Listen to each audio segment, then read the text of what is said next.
நண்பர்கள் அனைவருக்கும் வணக்கம். இன்னைக்கு நம்ம இந்த வீடியோல தமிழக அரசின் சார்பில் மாதம் 1500 ரூபாய் உதவித்தொகை பெறலாம் என்ற தகவல் வெளியாகி இருக்கு. ஸோ அதை பத்தி தான் இப்ப நம்ம பார்க்க போறோம். திமுக தலைமையிலான தமிழக அரசு தற்பொழுது தமிழ்நாட்டில் ஆட்சி செய்து வருகிறது. இந்த ஆட்சியில் பல்வேறு நலத்திட்டங்கள் அறிமுகம் செய்யப்பட்டுள்ளன. குறிப்பாக பெண்களுக்கு பல்வேறு வகையான திட்டங்கள் செயல்படுத்தப்பட்டு வருகிறது. இந்நிலையில் தமிழ்நாடு அரசின் சமூக நலன் மற்றும் மகளிர் உரிமை தொகை சார்பில் ஆதரவற்ற திருநங்கைகளுக்கு மாதம் 1500 ரூபாய் வழங்கப்படும் உதவித்தொகை திட்டம் மிகுந்த முக்கியத்துவம் வாய்ந்தது.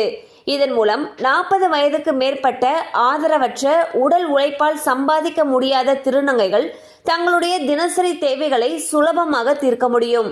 அரசு தன்னுடைய சமூக நலத்திட்டங்களில் திருநங்கைகளின் முன்னேற்றம் மற்றும் பாதுகாப்புக்கு தனித்துவமான முறையில் செயல்படும் தனிப்பட்ட குழுவை உருவாக்கியுள்ளது.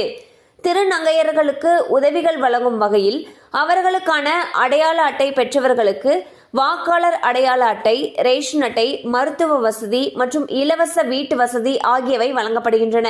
இதற்காக அரசு இயக்கம் மற்றும் சமூக நலத்துறை அமைச்சரின் தலைமையில் 11 அலுவலர்களும் 12 திருநங்கையர்களும் ஒரு பெண்ணும் உள்ள குழு செயல்படுத்தப்படுகின்றது. இந்த திட்டம் மூலம் தமிழகத்தில் உள்ள ஆதரவற்ற திருநங்கைகளுக்கு எதிர்காலத்தில் மேலும் பல நன்மைகள் வழங்கப்படும் என்று நம்பிக்கை உள்ளது.